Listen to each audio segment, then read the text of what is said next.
ci Macky Sall parce que ñun notre combat waxuma la sax Macky Sall dépassé na keneen ku dul Macky Sall ngir yàlla dimbali ñu rek tey dal la koo ñaan nga téye sa Macky Sall def na fi am na dem na fi defu fi am na bilan amul bilan vraiment on s'emballe quoi sérieusement di jégal ñu rek gars yi ñu naan ma bloqué mais xam nga ne yow du ma la bloqué parce que yow nit ku baax nga doo saaga doo vraiment wax lu ñaaw waaye tey dañoo bëgg rek nga jégal ñu ok nga jégal ñu rek ñu jàll dem ci keneen quoi parce que gars yi ñu ngi nii ci ligne bi bëgg a dugg maa ngi seet kan laay invité pour ñu wax ci waxi dëkk bi ak jeunesse bi ma cousine chérie mi ngi foofu Nogoy bu fekkee bëgg nga intervenir fais-moi signe mais yow moom yow laay jéem a woo Malcolm Pape yow laay jéem a woo nii voilà ok yaa ngi doog a ñëw ay oh Abdul Diade yeah you right comment dirais-je Yaya nekko en caméra El Hadj Babou Ndaw yow tam nekko en caméra xaaral ma jël Abdou Badji en attendant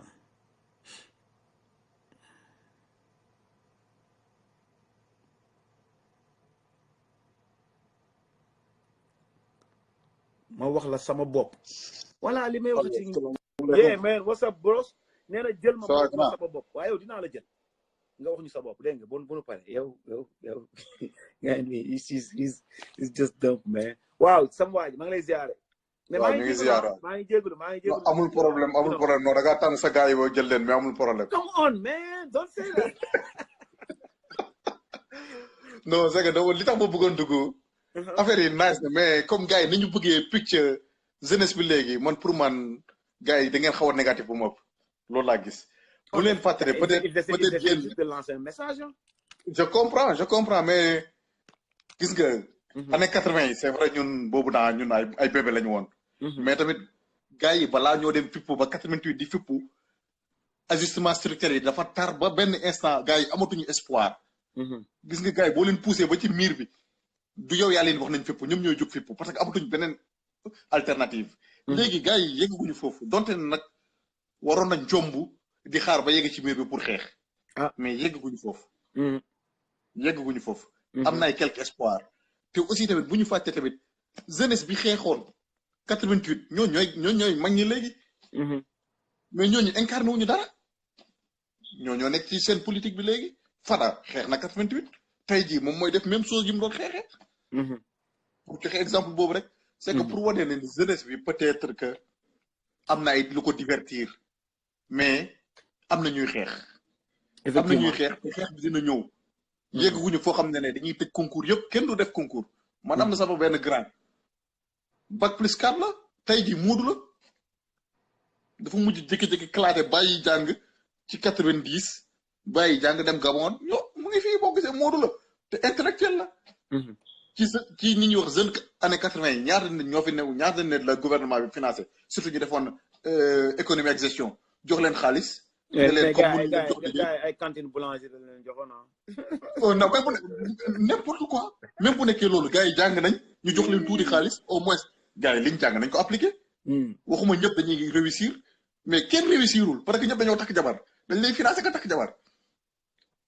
suñu dëkk bi loolu mooy problème maa ngi yow ku ci xaw a génn tuuti takk ñaareel waa mais gis naa Cheikh le français Cheikh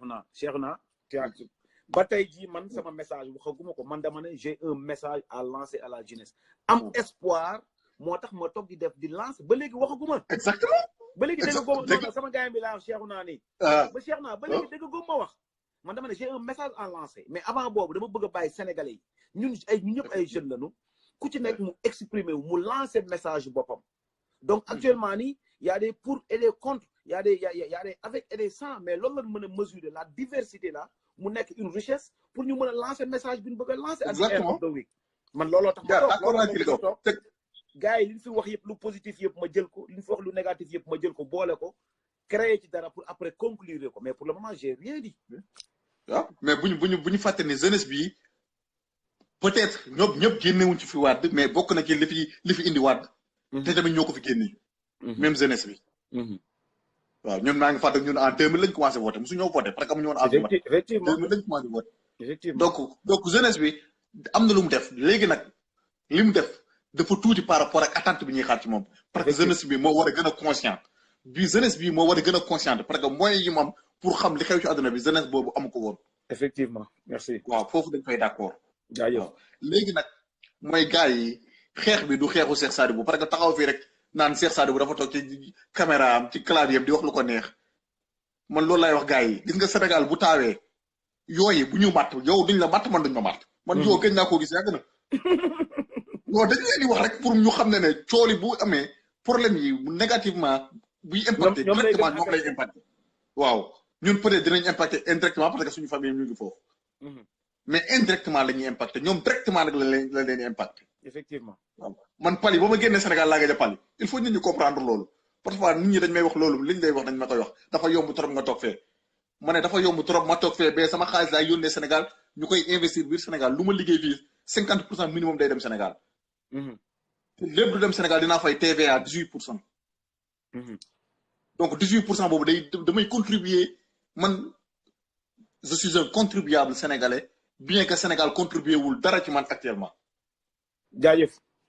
waaw donc j'ai mon mot à dire pour wax ni gars yi ñu nekk à l'étranger di wax ils ont leur mot à dire parce que dañoo bokk ci dëkk bi di def ci dëkk bi.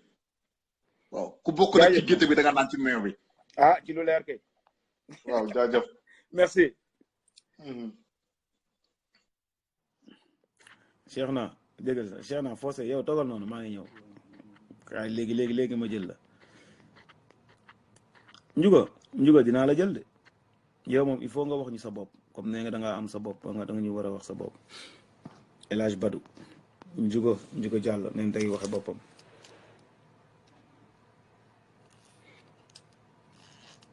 boy Cheikhna please come on man. El Hadj Badou envoyé naa la affaire bi ah voilà. oui. grand maa ngi lay ziar de. maa ngi lay delloo ziar na ngay tey. waaw ñu ngi sant yàlla bu baax a baax a baax. jaajëf naka affaire yi. alhamdulilah. waaw man nag xam naa ne ci li may dugg mooy affaire politique sori. na gaaw rek. yaa ngi jot ay waaw non du ma ci sori sax du ma ci sori mais li ma lay jëkk wax rek mooy li mag ñooy wax naan ku bëgg ki xaj baw la. donc vraiment ñu ngi lay remercier li nga def parce que yaa ngi def lu am solo. merci. ndax suñu jamono bi buñ amoon ñeent yu mel ni yéen wala juróom ñu mel ni yéen rek lu bëri dina changer. parce que sama classe yi nga xam ne jàng ñu xamuñu lu di may leen di yee ci lu bëree bëri mais na ngeen bàyyi xel ne ni ngay gisee ku baax noonu ngay gisee ku bon ni ngay gisee ku yaru noonu ngay gisee ku yaradiku ci biir loolu tim nag maa ngi la ci commencé pour nga accepté yu bëri jaru ko parce que di nga gis dof di nga gis nit. donc xoolal ku mel ni Safi moomu diggu léegi soxna soosu dégg naa ko bu baax vraiment dama kontaan ci moom ci ay waxam. jigéen na xale la mais yal na ko yàlla suturaal yal na ko yàlla jàppale ci lu mu nekk. kooku dama kontaan ci moom nag dama kontaan ci moom moom jàppale leen ko parce que ko jàppale mu dem. mais yooyu ñu ngi lay ñaanal yàlla lii nga nekk ni yàlla may la ci. amiin yàlla nañ ci yàlla taxaw. suturaal la ci li ngeen bëgg ci réew mi bëgg ko ci Sénégal bi bëgg ko ci xale yi bëgg ko ci mag yàlla leen ko yàlla defal. amiin jaajëf. donc loolu moom bokk na ci li may wax rek li ci des nag ñu ngi koy bàyyi ci seen loxo rek. ngeen gën a góorgóorlu vraiment kontaan nañ ci lii man moom toujours damay seetaan seen live parce que am na sens. jaajëf. waaw na am na sens grand vraiment kontaan naa ci yéen moom vraiment kontaan naa ci yow. maa ngi lay ñaanal daal fu ma toll yàlla may la saayir ak baat. amiin merci à toi aussi. ci barke yonent bi vraiment yàlla suturaal la ci lépp nag. jaajëfatee.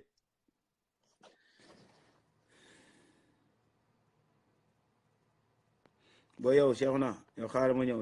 Cheikhna ma yow xam nga ñaar ñu bokk tur duñu xuloo duñu xeex yow moom tey moom il faut après ñu xeex naa la bàyyi xaaral ba ma ñëw rek yow tey da ngay jalgati.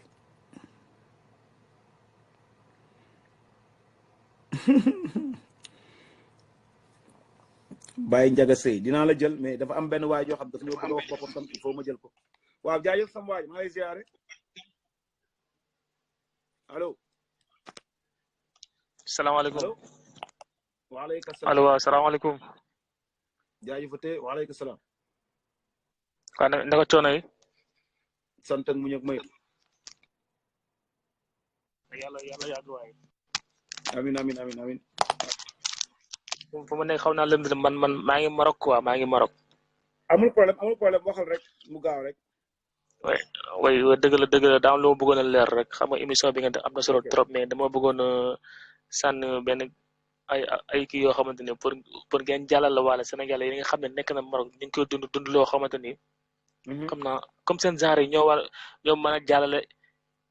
message bi quoi ndax ñu mel ni yéen am na njëriñ si réew mi ndax Sénégal politique mu ngi koy bëgg a yàq te politiciens yi kii noonu seen bopp rek nañ fi nekkal waaw xalaatuñ Sénégalais seen avenir ëllëg ndax ku jug naan da ngay liggéey pour dimbale say waajur ñu bëgg lay indi waa Sénégal te kon xam ne Sénégal métti gu métti ñëpp xam nañ ko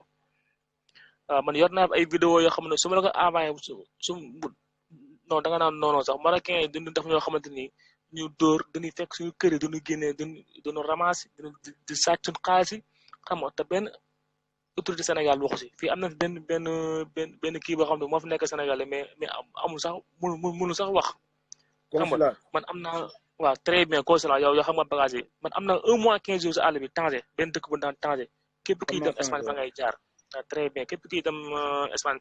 fa ngay jaar benn gaal ngay jënd ay 7 personnes 10 personnes toog si ngeen pompé Zambra ku nekk sol ko xam nga te loolu risque la léegi bu la gaal gi fore ngeen dem si campo bi yow Sénégal sax yow doon nga wax Sénégal nga beneen dëkk ngay joxe xam nga loolu gàcce la xam nga loolu gàcce la nga nekk Sénégal ñu laaj ban nationalité nga ne Gambien la wala Tchad wala Libéria doog laa bàyyi nga dem mais boo nee Sénégal moom far force dootoo fanaan dañ lay indiwaat te ku ne xam ne Sénégal moom métti tax gars yi dafa jóge waaw wax dëgg yàlla moom affaire métti na trop loolu laa amul lu may wax nag waaw merci gars yi dégg nañ ko jaajëf waaw très bien ngeen waaw kooku li mu wax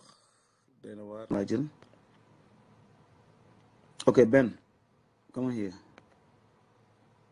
Ben aussi tu as déconnecté mënuma la jël Aïchatou ndax sax benn jigéen dugg comme aji moo doon jéngu mais aji tey dafa nekk en retard xamagul la aji le débat c'est un message à lancer à la jeunesse sénégalaise alors soxna Aïssatou waaleykum salaam soxna gëj naa la dégg de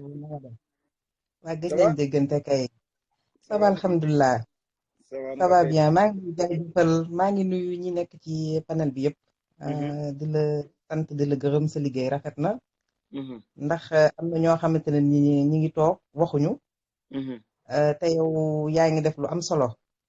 déjà affaire yu bari ci yow lañ ko xamee li xew dëkk ba lu ci bari ci yow lañ ko xamee donc loolu ñu ngi la ciy remercier merci à vous man depuis voilà jour bi mu tawee noonu Dakar 2 jours d'affilée yi dama gis ne dama suivre sur Facebook bi gis ñu bari def ay live wane këru jàmbur yi inondé ñi nga xamante ne nelawuñu ba bër set seen lal yi tooy seen matériel yëpp yàqu surtout côté Pikine fi nga xamante fa la ñu def arena bu bees bi je me suis dit on peut tout pardonner à Macky sauf ça parce que tout simplement Macky c'est un géologue loolu tout le monde le sait donc géologue bu toll noonu mun a tabax lu toll nii ci biir Dakar te jëlul benn prévention pour xam na ne au moins nawet bi mi ngi ñëw inondation am na parce que ñëpp xam nañ ne Dakar problème mu assainissement bi dafa yàgg na fa parce que avant Dakar c'était pas peuplé comme ça que ne léegi Dakar dafa peuplé ba nga xamante ne nii te prévoir ñu dara lu jëm ci assainissement donc loolu tax na nit ñi war nañu yeewu xoolaat bu baax lu ñuy def buñ ko fi bàyyee beneen yoon dina defaat lu raw lii ndax koo xamante ne nii ku wax mu tëj te loolu du démocratie nit ñi am nañu droit wax am nañu droit voter am nañu droit am seen carte d'identité am nañu droit def lépp donc pour que jeunesse bi tey jii ñu consciencieux ci affaire boobu xoolaat bu baax fi ñuy teg seen tànk parce que Sénégal nekk na dëkk boo xamante ne ni nit ñi amuñu liggéey jeunes yi amuñu liggéey te yar nañu leen ci fecc way sabaru wax ci loolu rek lañ leen yar ba nga xamante ne ni lijjantiwuñu la xew ci dëkk bi ndax Sénégal moo nekk dëkk boo xam ku xëy di nga lekk suñu dëkk rek la am donc nit ñi nañu bàyyi xel ci ne ñi nga xamante dañu nekk ci réew mi ñu dénk leen suñu réew votel leen pour ñu dimbale ñu toppatool ñu suñu jeunesse parce que ñooy avenir bi suñu toogee defuñu li nga xamante ne nii neexul population bi nit ñi dañ leen fa war a jële dem seeti keneen waaw donc nit ñi nañu booloo ku nekk bañu xëcc fii xëcc fële parce que am na ñu bari ñoo xamante ni xëccoo bi ñuy xëccoo yëpp seen bopp lañ fi nekkal liñ naan nguur dafa neex ku toog du demaat donc nañu ñun diaspora bi sonn nañu parce que boo seetaanee live yu bari diaspora bi ñoom ñoo ko indi information yu bari diaspora bi ñoo koy joxe te ñun li ñuy dugal xaalis ci Sénégal par weer kenn xamul nu mu toll donc ñoom nañ ñu respecté ñun ñi nga xamante ne ñun ñoo toog yor sax dëkk balaay wax ndax balaa salaire yi di dugg ñun suñuy envoyé ñooy njëkk a dem donc nañ ñu respecté ci loolu waaw loolu laa moom ci lu may wax tam ngeen jéggal ma daal parce que fi mu nekk nii sama xol dafa xaw a fees daal jaajëf merci d'accord Cheikh Sadibou ok merci merci à toi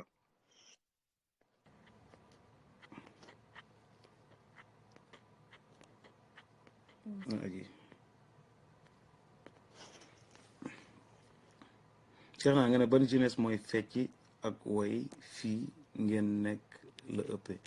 mais Cheikh naa yow dafa mel ni comme si tout ce qu'on dit là ci affaire bi dara amul quoi vraiment j'aimerais entendre yow nga wax ñu sa xalaat quoi boo génnee dugaat ñëw ci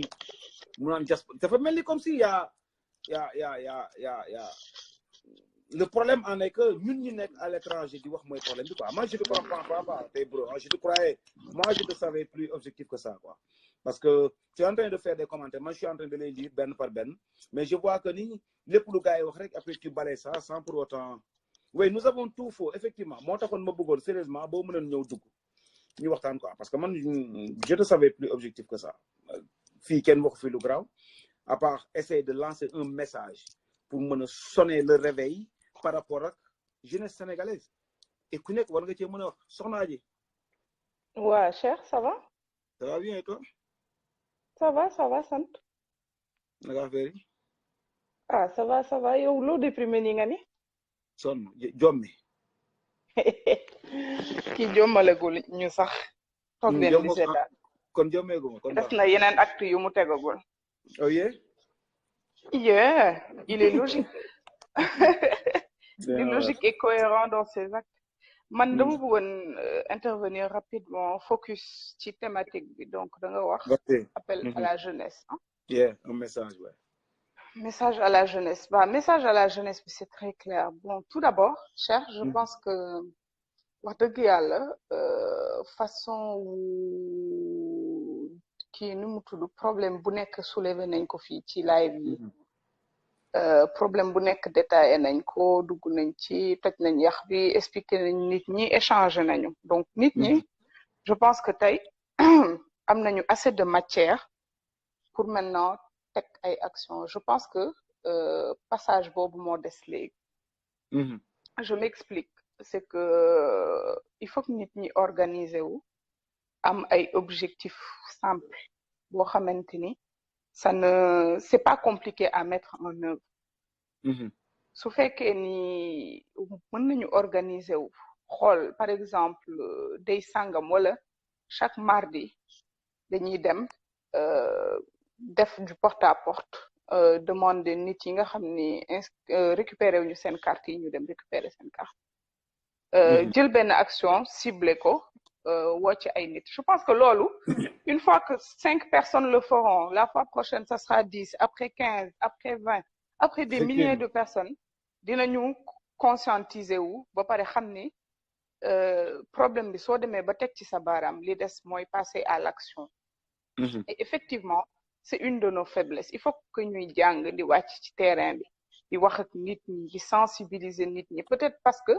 Cheikh Sadibou wala Adji am na benn voisine boo xamante ni moom le fait de ne pas avoir sa carte defu ko muy dara dafa naan rek moom dinaa mën a voter quoi qu'il en soit te xamul ni parrainage bi daf ci war a accompagner képp koo xamante ni war na taxawal candidature pour Sénégal parce que on a besoin de gens sérieux yoo xamante ni war nañ leen mën a jox lengay pour nag ñu taxawal ay système yoo xamante ni dañuy dox ci biir Sénégal donc appel à la jeunesse bi message à la jeunesse bi ce n'est pas compliqué ñun façon jeune bu ne am nañ ko fi jeunes yi nga xam ne xarañ nañu ci informatique dama leen di woo ñu créer benn plateforme def benn collectif plateforme boobu tey suñu ne bis sangam opération sangam la ñuy def ñu wàcc ci terrain bi def ko noonu rek nga mën a changer parce que on a beau dire beau parler beau échanger ci réseaux sociaux yi ça c'était l'étape numéro 1 maintenant il faut passer à l'étape 2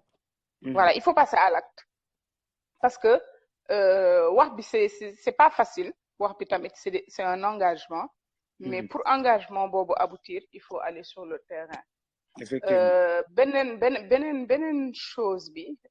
c'est que moi j'appelle tous mes jeunes frères et sœurs yoo xamante ne am nañ seen business parce que tamit xeex bi comme je l'ai toujours dit xeexu xaalis xeexu financier la soo amul yenn moyens yi tu n'existes pas pratiquement dans la jungle politique. Donc képp ku am business am ngay menuisier jàngoo amoo formation menuisier mais taqale nga ba am benn savoir faire boo xamante ni wax dëgg yàlla yaa ngi am ay benn client 2 clients organiser wul ak sa frère menuisier koo xamante il vit la même galère que toi. Sénégal yi dañu war a comprendre ni quand on dit l'union fait la force du ay théorie tey yéen soo loon boolewoo te amoo leen formation ngeen boolewoo xool nan laa mën a def su ma dugalee 5 ki dugal 5 keneen dugal yeneen 5 dinañ am 15 au lieu de 5 bi ma daan am suñu defee 15 dinañ mën a am 30 au lieu de 10 bi ma daan am fenn. Il faut qu'on s'organise parce que il y a deux jeunesses am na jeunesse bi nga xam ni elle est éduquée elle est tout le temps sur les réseaux sociaux elle est au courant de certaines choses et il y a l'autre jeunesse qui a été laissée pour compte boo xamante ni c'est des années et des années d'échec au bac c'est des années et des années de déscolarisation c'est des années et des années de misère de précarité ay nit yoo xamante ni il a fallu qu'ils sortent très rapidement de l'école pour aller travailler am lu ñu yóbbu seen kër yi jeunes yooyu il faut pas les laisser pour compte c'est des jeunes adultes yoo xam ne am nañu ay responsabilités ci dëkk bi daal loolu organiser wu politiquement ak citoyennement sur le terrain et s'organiser économiquement et financièrement en attendant nag que quelqu'un puisse enfin daigner construire des systèmes avec les Sénégalais qui sont durables man loolu laa gis maintenant nag wax bu bëri kii bi yëpp à la fin da ngay soof wax moom su bëri wee da ngay soof à la fin kon daal ñu arrêté wax ji pour man nañu last live nañu ni suñu objectif nii la tel jour let's do that déedéet waxuma lool de déggoo de mani pour man prochain live bi ça devrait dire gars yi thème bi lii la carte d'identité yi nañ ko dem jëli effectivement on se fixe tel jour voilà on se fixe tel jour et on prend telle approche ñu try ko essayer ko xool yan action ak yan kii live yi c'est plus au lieu que de def live yoo xamante dañuy complain di wax problème yi parce que problème yi ñu ngi fi waaw problème yi ñu ngi fi on les a identifiés maintenant qu'on a identifié les problèmes passons à l'étape d'après man loolu laa gis pour être pragmatique quoi. Merci. Ok thank you et puis bàyyi déprimé bi da ngay ñaaw soo kiiwee. bàyyi ma yow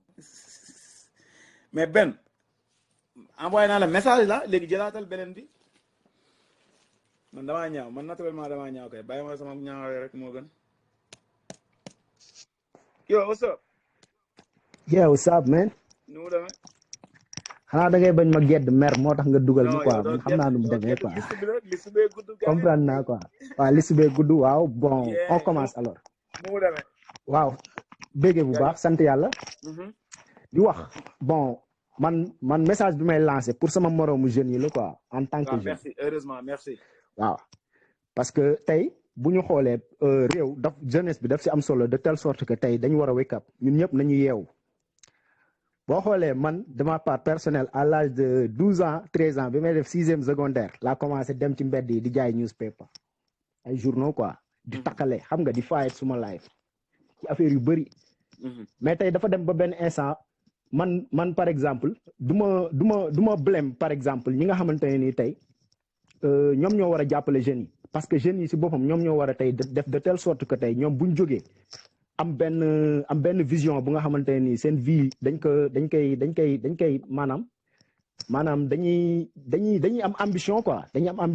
ambition bu nga xamante ne tey dañuy jóg def benn pas balaa ñun ñu leen siy fekk si wala balaa keneen ak keneen di ñu ci fekk si ma bëggoon tey ñun ñu def comme ni nga koy waxee toujours quoi comme yow par exemple ni ngay lancer appel pour la jeunesse sénégalaise ñun nañ def de telle sorte que ñun les jeunes ñu jóg mobiliser wu nangu liggéey man ñafe bi ci loolu laay wax parce que tey tëbuñu tëb rek xam nga dem kaaw wala dem am liggéey wala dem am dara xam nga nañ leen fight sama doomu ndey yëpp laay waxal Sénégal ku ci nekk bul xeeb dara nañ leen jóg ñu jàppoo ñu liggéey xam nga buñ bëggee am dara nañ wake up man ci loolu laay xeex toujours moo tax xam nga ça fait par exemple 5 fois ma lay naan dugal ma bu ma fii dugal ma wax loolu quoi loolu dafa am solo parce que femme bi sànq mi ngi wax benn affaire bu am importance mi ngi naan par exemple nañ jàppale jeunes yi nag balaa ñu leen di jàppale ñun nañ leen jóg jàppale suñu bopp taxaw benn taxawaay bu am solo xam nga nangu fight man loolu laay wax de nan laay wax nañ leen fight doom day yow xam nga bu baax li may wax waaw mooy loolu nañ leen fight waaw man dama bëgg kuy fight boo fightee xam nga da nga ciy génn da ngay am lu bari jaajëf men par exemple ñu wàññi naan caayin bi xam nga toog ci bopp koñ yi ak fecc bi xam nga dance yóbbul réew fenn bëri na trop Sénégal nañ leen wàññi fecc bi ñu góorgóorlu suñu live xam nga jéem a am dara man de loolu laay wax moom du ma ci bëri wax nag tey moom du ma wax politique du ma wax Macky Sall du ma wax opposant du ma wax opposition waaw man liy doxal réew mi daal moom mooy jeunes yi nañ leen jóg bàyyi fecc bi wàññi affaire u caaxaan ñu dóor waar forever life dem liggéey barki rasulullah liggéey rek moom mooy jëmale suñu réew kanam wax ji yëpp fii la nekk boo xoolee tey ci kaaw bi nii boo ñëwee yow xam nga li ma lay wax yow yaa ngi par exemple USA I don't know mais da ngay xool boo ñëwee fii ay jeunes yi 18 ans 19 ans ñoom ñooy jóg di fayet di yónnee seen yaay dépense na booy jóg leen ñu dóori waar xam nga yónnee suñu yaay dépense suñu jabar yi suñuy doom mooy loolu fight forever life man de loolu laa gëm moom ak ku koy def gëwuma leneen suma life balaa may wax about politique about anything I'm gonna fight for myself first damay def the best dawr lu ma mën pour suma njaboot même su fekkente ne ñetti nit laay jox pepp ceeb per month I don't care I'm gonna fight about it forever ma lay ñaan nag xam nga sooy waxal gars yi lu mel noonu nañ leen jóg waay bàyyi billaahi Sénégal neex na te ñëpp ay borom baax lañ ñun ñëpp a baax man gisuma fa ku bon par exemple buñ miinantee mën nañ meroo xiiroo ŋaayoo ñun ñëpp a baax mais nañ leen yeewu ci côté boobu noonu parce que tamit duñ demee ba am 18 ans 19 ans nañ leen moytu suñu yaay di ñu jox ceeb xam nga neexul quoi ñuy tëdd ci kër gi bàyyi maire bi di jóg di faay di jaay ay gerte ci bopp koñ bi di ñu jox ceeb ñun ñuy tëddaat di nelaw loolu dalul xel men wax leen ñu fight man forever jaajëf maa ngi bëggee nag ba beneen yoon waaw jaajëf welcome jaajëf tey boo yaakaaroon naa ni kooku moom mujjee woon laaj pour intervenir so bu fekkee ni amul keneen donc man je me conclure ndeysaan Ndiougo de moom mi ngi ci deuxième mandat wu Macky Sall bi rek ndeysaan moom on parle de la jeunesse moom ñuy wax gars yi nañ lijjanti job moom muy wax ay waxi deuxième mandat Macky Sall quoi mais ce gars là il est obsédé par Macky Sall kii nee na gars yi bu leen fi tuddati bu fi kenn saaga Macky Sall ndeysaan yo what's up salaamaaleykum mais boy Ibnu boy da nga yab nit ñi boy yaramu leen boy ngay ñëw ci ngay laaj men dama bett quoi dama bett gars are you serious so yeah maa ngi tuub so what's up waaw salaamaaleykum jaajëfate nu mu demee bon en fait bon man moom xam nga rek I think it's gonna be the first time may wax nii sax si live bi quoi xam nga dama yàgg bind musuma bëgg sax wax nii quoi I know bon àdduna dafa metti c'est-à-dire bon ñun ñu ngi fii nii ci diaspora bi quoi nekk États-Unis mais lu ñuy dund yàlla nga xam c'est-à-dire mayewuñ dara quoi dafa métti fépp Sénégal dafa métti xam nga Amérique dafa métti te bu ñu waxantee dëgg dafay gën a yomb du mos a yomb dafay gën a métti plutôt la bëgg wax quoi mais léegi da ngay wax ak ay c'est-à-dire man lu may métti rek mooy c'est-à-dire muy yow si sar bu kebee di keneen da ngay def ay effort quoi def ay live pour conscientiser pour wax mais end of the day dafa mel ni nit ñi suivre ñu quoi day doon kee seen yeen new ci da ngay xeexal ñoo xam ne defuñu benn effort quoi pour jàpp ci après au final da nga naan est-ce que ça vaut la peine mooy continuer xam nga pour xeex quoi pour kenn man personnellement mun naa nekk booy bu ndaw quoi maa ngi lekk maa ngi naan bon maa ngi sant yàlla maa ngi dimbali ñu war a dimbali mais affaire du foofu quoi du question benn avancement wala développement personnel xam nga mais dañ naan comme ni ko waaye doon waxee démb rek Sénégal dañ naan xam nga problème d'emploi des jeunes mais nekkul jeune Sénégal nit ñi ñoo amul liggéey mag ndaw jigéen góor liggéey mu fa amul point du question jeunesse rek quoi mais da ngay wax ay jeunes mais dina s'intéresse qu'à des futurités quoi affaire de ay Pape Diouf ay Wally ay Planifi affaire de ay mbër ñoo intéressé mais ça di xeexal jeunesse boo xam ne nangu ñoo yeewu nangu ñoo bokk ci faay bi dafa métti quoi that's right métti that's right billaahi te tey maanaam en fait bon tey même boo critiqué benn célébrité sax xam nga te Sénégal dañuy confondre star ak célébrité quoi Sénégal ku jug rek ñeneen noonu xam nga bon sa ndey liggéey ay nangam nit ñi dañoo soxor fekk nañ xam nga bon du ñu accepter ay critiques positives quoi Sénégal xam nga it's all about like médiocrité dañuy def la promotion des médiocres.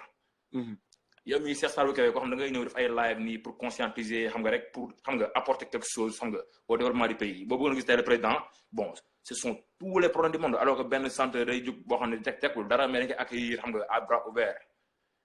waaw te aussi Sénégal dañ naan le poids religieux dafa am doole quoi mais tamit bon y a une mafia politico-religieuse boo xam ne tamit moom mooy bloquer le développement du pays il faut le dire xam nga dafa bari ay problèmes yoo xam ne gars yi duñ ko osé souligner Sénégal dafa nekk ay problème du jeex foog gars yi di bàyyi naan ay yàlla baax na xam nga la réussite dépend de Dieu mais la de réussite dépend de l'homme xam nga laa bi dafa métti quoi mais man loolu rek moo intéressé c'est-à-dire gars yi ngay fayital xale yi ngay xeexal mais nañ ci bokk ñu bokk nañ intéressé wu quoi jàpp ci jaajëf mais day wax ay jeunes Sénégal quoi ay jigéen ay góor ay day wax ay jeunes mais xoolal day doon kee xoolal lijjanti bu ñu say live lijjanti bu ñu yow lu ngay fayit te pourtant yow ñoom ngay fayital loolu nga wax loolu neexul loo ci mën that's sad man all right man thank you good luck kii nee na comme Assane Seck nee na ku leen yóbbu seen bopp wala bu mettee ngeen ñëw seen réew te bàyyi wax ji bari na trop ndeysaan yow dinaa yow suma paree dinaa la résumé dégg nga incha allah Sénégal yi liggéey ñu ngi Europe ñu ngi woleen ko seen réew li ñuy liggéey Europe duñ ko liggéey suñu réew oh ok yow dafa mel ni waaye Macky Sylla Diop yaa ngi naan da nga bëgg a intervenir maa ngi lay envoyé message ne dafa mel ni tu n'es plus en ligne effectivement nekkatoo en ligne Yaya boy Siré Yaya kii yom Yaya dafa nekkul en ligne nii actuellement maa ngi koy jéem a envoyé message et malheureusement nekkul en ligne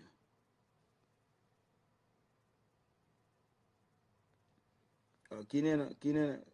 nee na daal ngeen retourner au pays comme nee na dañuy ñëw fii di mais Fatou teel ngaa découragé le combat n'est pas perdu d'avance on a un combat qui transcende Macky Sall ça dépasse Macky Sall donc bul découragé dégg nga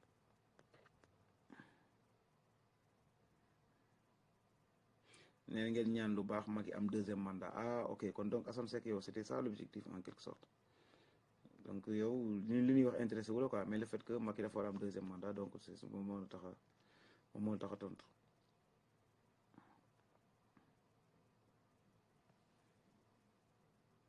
bon du moment que amul keneen ku signalé wu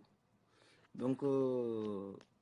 man mën naa conclure après ñu dem ma wax man tam li ma xalaat Babacar Diarra adresse lu nga bëgg a dugal adresse nee na moom bëggul nee na bu ko kenn woo Cheikhouna envoyé naa la message sànq ba léegi yaa ngi taxaw ci biti yaa ngi nekk ci bord de pelouse bi yow gars yi di football biir match bi yow nga taxaw ci biti di sànni ay xeer rek te nangoo intervenir donc mooy loolu et man damay retourner fi ma commencé woon mooy man message bi live bi ma ko def c'était parce que j'avais des idées en tête peut-être affaire yëpp sax jaxasoo na par rapport ak li nga fi dégg pour lancer un message à la jeunesse sénégalaise oh I'm sorry bon maa ngi conclure Aïcha pour lancer un message à la jeunesse sénégalaise bi ñuy commencé rek am na benn gars bu ne yéen toog fële di wax rek dafa yomb quoi pour ngeen ñëw au Sénégal et c'est malheureux que ñu dem ba ci dëkk bi actuellement nii dañ ñoo xoj que ça soit politiciens yi que ça soit marabout yi que ça soit sunu réalité sénégalaise daf ñoo xoj ba nga xam ni dafa am sax benn genre concurrence entre sénégalais yi du Sénégal ak sénégalais de l'extérieur mel ni ñaari type de sénégalais ñoo am alors que sénégalais ñi ñuy woowee entre guillemets sénégalais de l'extérieur ils sont pas de l'extérieur ay sénégalais lañu en chair et en os 100% sénégalais ñoo xam ni seeni famille boo xoolee benn wala ñaar wala ñett ñoo ci génn ñi ci des ñëpp ñu ngi ci biir ñu ngi Sénégal donc le fait que ngeen di wax naan ay ñibbisi leen ay fa ngeen toog di wax dafa yomb mais c'est tellement bas parce que jeunesse bii ngeen di wax ni toog fële di wax dafa yomb n'oubliez pas que ni c'est la jeunesse sacrifiée de ce pays Sénégal tey bu demee ba am stabilité sociale la koy indi mooy lan nit ñi dañu buñ xiifee lekk suñ maree naan suñ bëggee faju bu amee du ma ne lépp de mais la majeure partie ci doom ñi nga xam ne ñoo nekk à l'extérieur di liggéey di jàppale seen njaboot waxuma seen njaboot dañuy toog di leen xaar pour ñu jónne leen ñu lekk de wax ji foo muy leer ñu bàyyi nuance bi ngeen bàyyi yaakaar ni sénégalais de l'extérieur dañoo yaakaar ni ñoom ñooy buum di buum mi c'est tout le contraire vous n'avez pas compris du sénégalais de l'extérieur ñoom ñoo fi nekk di buum mi non danoo am benn participation et participation boobu ñuy indi ci dëkk bi c'est pas à négliger parce que masse financière bu extraordinaire la boo xam ne am na famille yoo xam ne tey jii buñ ko amul stabilité boobu du fa am Sénégal wax leen ma ban politique sociale wala ban politique ban politique comment d'emploi le gouvernement yépp nag depuis 58 ba tey lan fa teg jour ba nit ku génn am master 2 wala nga am bac plus nangam wala nga am métier nga dem di nga liggéey dignement sans pour autant nga soxla génn n'oubliez pas que ni sénégalais yi njëkk a génn mën naa wax ni sama mbokk kajoor yi laak yooyu parce que ñooñu ñoo daan bay nawet noor ñu ñëw Dakar mujj bu ñuy ju bay nawet bu noor jotee ñu dem à l'extérieur boo la xoolee sénégalais yi njëkk a génn moo tax ñu doon wax moodu mais données yi dafa mujj changé dafa dem ba mujj bi ñi nga xam danoo yaakaaroon ne bu nu liggéeyee bu nu jàngee ba pare bu nu génnee am liggéey mëntuñu am liggéey boo xoolee ci deuxième vague wala troisième vague sénégalais yooyu ñëw commencé di génn di dem di eggali seen i jàng di ñëw di mën a liggéey donc erreur mënul weesu ngeen ñu toll lu nu wax ngeen ne yéen extérieur ngeen nekk ñi ngeen wax ne ñoo nekk extérieur boo xoolee pratiquement sax ñiy def live wala yóbbu la majeure partie Sénégal à l'extérieur la nekk xam nga lu tax parce que li naan le milieu détermine l'homme danoo génn dem gis leneen loo xam ni bokkut ak li leen yaakaaroon ni parce que Sénégal boo fa nekkee tu crois que le monde tourne autour du Sénégal danoo génn gis leneen danoo génn gis ni ndekete développement du ay jinne du ay dëmm du ay miracle ay nit la yoo xam ne dañuy xëy 8 heures check in liggéey ba 17 heures ñu check out keneen ñëw dugg 17 heures wàcc 20 heures keneen dugg 20 heures demaat ba 8 heures ci suuf noonu ndekete ñu gis ni affaire yi amul miracle affaire yi xëy di liggéey la ñu teg la ci benn gouvernance bu sérieuse ñu teg la ci benn raay tegal la créer benn système boo xam ni da ngay amoo métier mën nga liggéey da nga am métier da ngay liggéey da nga jàng da ngay liggéey sénégalais yi nekk à l'extérieur loolu la ñu gis et loolu la ñuy dund actuellement mu waroon nekk nag benn affaire boo xam dañ ci waroon profito mais newul ay tollu fële di sànnante ay xeer mel ni dafa am ñaari Sénégal parce que sénégalais bi nekk à l'extérieur ak bi nekk Kédougou ak bi nekk Dakar ak bi nekk Kaolack amul différence ñëpp ay sénégalais lañ tey jii mu newoon bay séddoo Sénégal ku nekk fi nga toog ngay toog sa wàllu fekk la fa mais dañoo génn gis leneen ne ok ndekete ñun li ñuy wax Sénégal mënul développer ndekete yëpp c'est pas vrai dan na la nit ki bu tukkee di nga am xaalis wala nga am xam-xam di nga am xaalis wala ñu am xam-xam gars yi dañoo génn di suturlu di yónnee seen njaboot di jàpp ci ñoom ba pare di amaale xam-xam mooy expérience du leneen donc toog fii naan ay fële ngeen toog di wax ak yu dem non dañuy wax parce que da ngay gis ni yow li ngay dund nii du rêve yaa ngi koy dund quotidiennement chaque jour da ngay xëy di ko dund da ngay liggéey wàcc bu samedi jotee bu vendredi jotee nga jot sa paycheck wala bu mois bi jotee nga jot sa paycheck fay sa bill yëpp dajale xaalis denc sa compte bancaire yónnee sa yaa wala nga yónnee say frère wala nga yónnee sa waa famille en général ñu continuer di dund yow ngay denc boo liggéey at wala 2 ans dajale sa xaalis dem Sénégal boo demee tabax fa liggéey fa lan moo ko waral parce que nekk nga ci dëkk boo xam ne nekk nga ci benn système boo xam ne mën na la permettre nga mën a am lool. bàyyi leen xeebaate bi fii ay dof nekkuñu fii ay nit xam nga Cheikhouna vraiment man tey je te comprends pas du tout man je vois que tu es dans la défensive depuis bi ñu commencé ba léegi amul lu positif lu ñu wax donc est-ce que dégg nga fi benn yoon ñu catégoriser ne sénégalais yi de l'extérieur ñoo nekk ci kaw wala ñi ñoo nekk ci suuf je viens juste même pas 30 secondes je viens de dire que ni sénégalais bi nekk Kaolack bi nekk Kédougou bi nekk Dakar ak bi nekk extérieur amul benn différence. La seule différence mooy ni ñii ñu ngi nekk ci benn milieu boo xam ni ubbi na seen bët permettre na leen ñu gis leneen munoo toog fële naan ay xeebaate amu fi nat la nit mën a tiimee nit di ko xeeb mais grand je te vois très négatif aujourd'hui et sérieusement bett na ma de ta part parce que woo naa la pour jox la parole t'as pas voulu intervenir alors tu continues à commenter di jox ay pics yoo xam ni et ça fait mal au cœur man live bi bu ma koy def tey parce que démb des gens m'ont interpellé inbox di ma wax naa ne mais gars yi démb lu la gis da nga tàng ak yu demee noonu mais c'est pas ça tànguma du question dama tàng man joie de vivre dama ko am ba doyal dépendrul nag ci sama état financier wala rien à voir loolu man la man maa mel noonu ku ma xam-xam ne da ngay wax ak man ma lay mbalak suba ba ngoon jot parce que ci loolu laay dund du am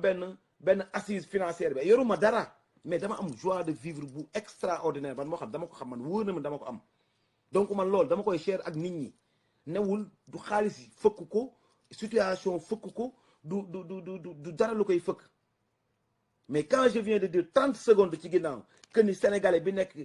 nekk extérieur bi nekk Pikine ak bi nekk Dakar ak bi nekk Kédougou ñoo yem tu viens nga dire que ni da ngeen ni xeebaate mais c'est extraordinaire loolu mooy kon donc buggoo sax déglu le message qu'on est en train de lancer le message que je suis en train de lancer mooy c'est une réalité yéen ñi nekk Sénégal gënoo leen ñoo nekk ay sénégalais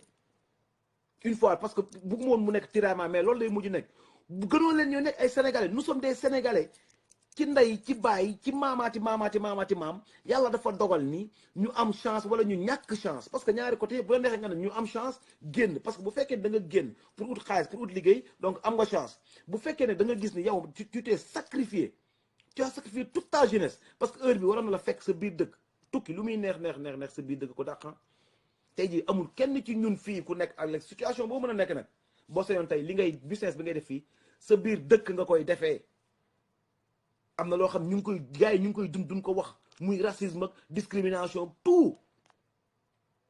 lépp ñu ngi koy duñ ko wax lu ñu am lu mu bari bu seen biir Sénégal lan